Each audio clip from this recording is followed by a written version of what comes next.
What's doing, everybody? I'm Alec. Thank you for watching First Class Fatherhood. Today's guest on the podcast is UFC lightweight fighter Dustin "The Diamond" Poirier. Dustin has been in some real wars inside the octagon. It's an honor to have him on the podcast with me today. Today's interview is being brought to you by Manscaped. You got to visit manscaped.com and use my promo code FATHER. You're going to save 20% off your order, plus get free shipping. You got to check out their Lawnmower 3.0, which is waterproof with skin-safe technology. Find out more in the description down below. So tap the subscribe button, hit the like, and let's jump into it right now with Dustin "The Diamond" Poirier on First Class Fatherhood.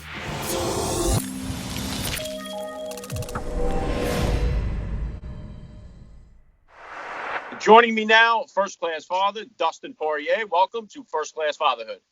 Thanks for having me on, man. All right, let's start it like this here. How many kids do you have? How old are they? Got one kid. She just turned 4.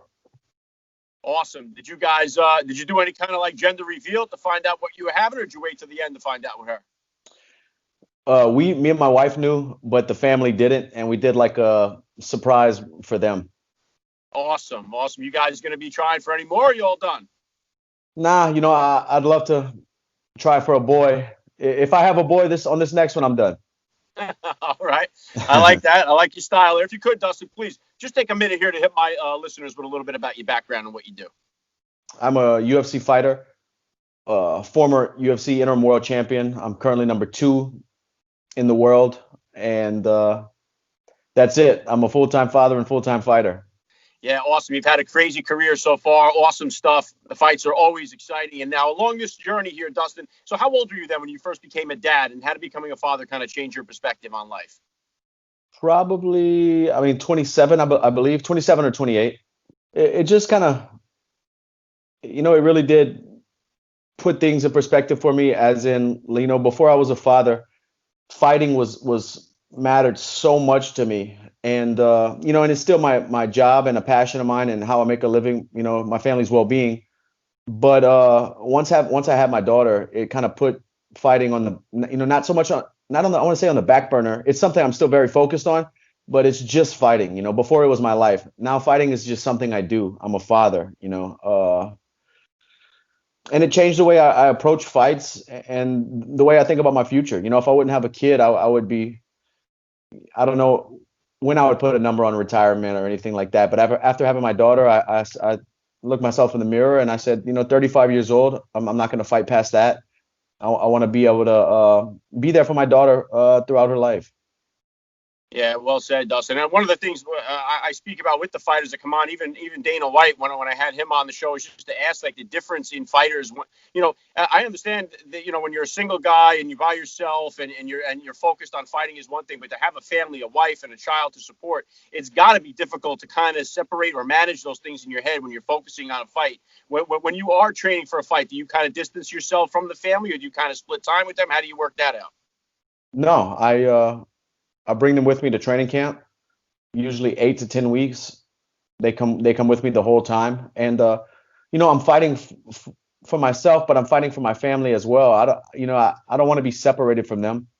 I enjoy their company, and it's refreshing and to come home and have that separate life. I can fight the best guys every day in the gym, train with the best guys every day in the gym, be the tough guy, but I could come home after I take a shower at the gym and play Barbies with my daughter.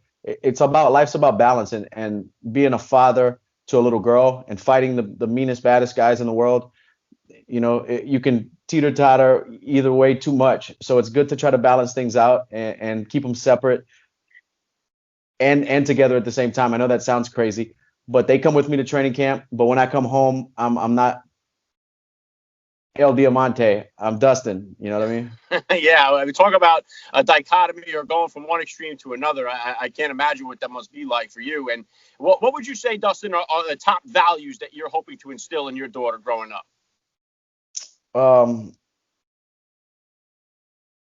Hard work, honesty, and self-belief. I talk to my daughter every night, every day, and about those things. About anytime she says something, any idea she has, I tell her that's a great idea. It's so beautiful. Never keep those inside. Say what you want to say and chase your dreams. I just want her to reach her full potential. I'm sure every parent's hopes for their children is to see them blossom and be the person that they're capable of being, whatever that level is, whatever that is. I just want her to chase passions and believe in herself, Yeah, well said. and to know that her dad did everything he could to put her in her mother and herself in a good place. Good stuff. Yeah, and I know for me, I have 4 children myself. I had 3 boys, then got my girl, on the 4th try. You got her right out of the gate here, and it's one of the things for me is my discipline style is definitely different with my daughter than it is with my 3 boys. So I know she's young yet, but what type of disciplinarian are you as a dad? Are you a spanker, timeout guy? How do you kind of handle discipline? Timeout more so. I don't think I've ever really had to. Spanking's not a big thing. If she's being kind of sassy back and forth or does something deliberately to go against the rules, and I know she's doing it, I might give her a little swat on the butt, but I've never really had to whip her like, or anything like that. Being a 4-year-old girl when your daddy tells you you're gonna have to go in timeout, dude, that breaks her heart, breaks her down so much. I might even cry. So Now, is that different than the discipline style that you grew up with?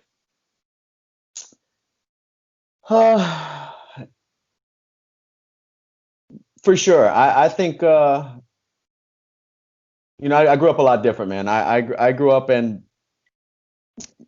I don't think there was a whole lot of discipline. Yeah. I think we see that like right now. One of the things I talk about on the show all the time is we got a fatherless crisis going on in our country where so many kids are growing up without a father figure in their life. And one of the things that's missing from that is a discipline aspect where we see kids that, that are coming from a generation of everybody gets a trophy and they combine that with not growing up with that father style discipline. I think it's creating a lot of havoc all across the country in our societies right now. Yeah. And it's so important for the father to be there in a daughter's life. I'm reading a book right now called Strong Father, Strong Daughter. So, it's very important. Yeah. And what is Dustin? What is it like for your daughter? Like, how was her reaction when you come back from a fight and you're a little bruised up and banged up? Like, what is her reaction to that? She asks you questions. You explain. Does she know what you do yet, or not just yet? Oh yeah, she knows what I do. But the thing is, I've been doing it since before she was born, so she kind of was born into it. It's not something special or anything. It's like since day one, since she knew what was going on, this fighting was part of her life, and I was fighting, and she was in gyms with me and things like that. So I don't know if she thinks everybody's dad. She calls it punch punch. She knows I go to the gym and I punch every day, and so it's not a big thing to her. It's all she knows. I don't know if she thinks every man that's their job or what, but it's second nature. What kind of led you in? What was the genesis of you getting involved in the MMA, Dustin? What kind of started you in this career? I started messing around with boxing when I was younger, 17 years old or so. And when I was 18 years old, I met some guys who were training mixed martial arts. They were working on their boxing at a boxing gym, and spoke to them, got their information, and then the next weekend, I instead of going to the boxing gym, I went to a mixed martial arts gym, and I kind of fell in love with the sport and all the different aspects of the different martial arts, wrestling and jiu-jitsu and boxing, kickboxing. There's just so much to try to master, and it was just fun. It felt like it was no holds barred. I felt like that was the truest form of sanctioned fight. Yeah, there's no doubt that the MMA, the popularity of the UFC has just exploded. So many kids are getting into mixed martial arts as a result of that, which I think is a good thing.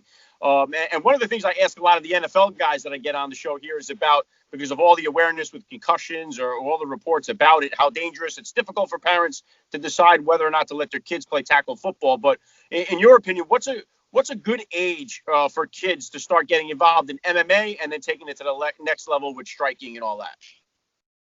I think there's a lot of aspects of mixed martial arts that kids can do separately. I don't know if doing mixed martial it's evolved so much that mixed martial arts, it used to be different martial arts. You would put them together and try to see who the better fighter was. But mixed martial arts is almost becoming its own martial art where you have to be good at everything. But I would think maybe put your kid in jiu-jitsu, put them in wrestling, start them out in a boxing gym, just learning fundamentals and footwork, start them out in judo, and then allow them and their passion to put the things together if they want to. But to put a kid in mixed martial arts, maybe Dude, that's a tough question because kids start boxing at a very young age as well and get hit in the head and fight multiple times in a weekend in boxing tournaments. But if I had a son and I was putting him, I would let him learn the different arts, like put him in jiu-jitsu at a young age, but I probably wouldn't let him start sparring and competing and stuff like that till 14, maybe. And you know what I was going to say too, Dustin, is one of the good things, even when it comes to football, is like now we have so many flag football leagues that kids can get involved in, kind of learn them skills before they start getting banged in the head. And that's one of the things about MMA too, that you can kind of learn these the format or the fundamentals of the game without having to take so many blows, which I think is important as the kids are growing up before their bodies are even beginning to fully develop. Very important. But MMA is kind of a newer sport and it's still evolving, and we're not in the caveman days of mixed martial arts anymore either. So I think as the times move on and as the sport continues to evolve, training methods and stuff like that are going to continue to do the same. Yeah, hopefully. And I know now all the reports are here. You'll be fighting Tony Ferguson in October. We have any confirmation on that? Is that the next fight for you? Or is that what's coming up? It's seeming like that's the fight the UFC wants to make. I'm still waiting on the phone call to get this thing negotiated and locked down, but it's a good possibility that it does happen. Just waiting to iron out all the details and get the official offer. Yeah, awesome. That would be incredible. I know many UFC fans would be, devour that fight if that would be the case. So now you said here, you're planning on fighting until 35. What kind of plans do you have beyond that? Do you see yourself staying close to the sport, be it training or managing, or do you see yourself getting into the broadcasting aspect and staying close? What kind of plans do you see yourself having beyond your fight career? Man, I would love to do both of those things. I'd love to broadcast and get in front of a camera. I think I can speak well. There's not a question I can't answer about the sport. I've dedicated my life to it for the last, 13 years.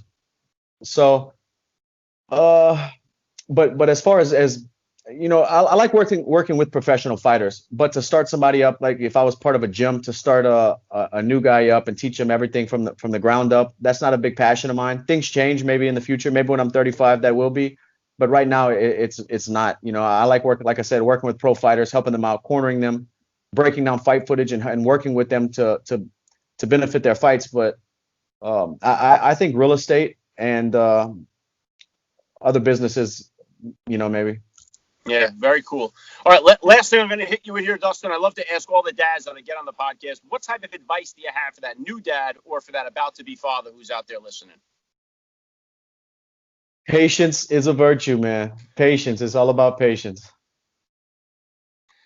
Yeah, well said. I love the message. This has been an honor for me. I got to say, Dustin Poirier, you're a first-class father all the way, and thank you so much for giving me a few minutes of your time here on First Class Fatherhood. Thank you so much, man. Thanks for the invite.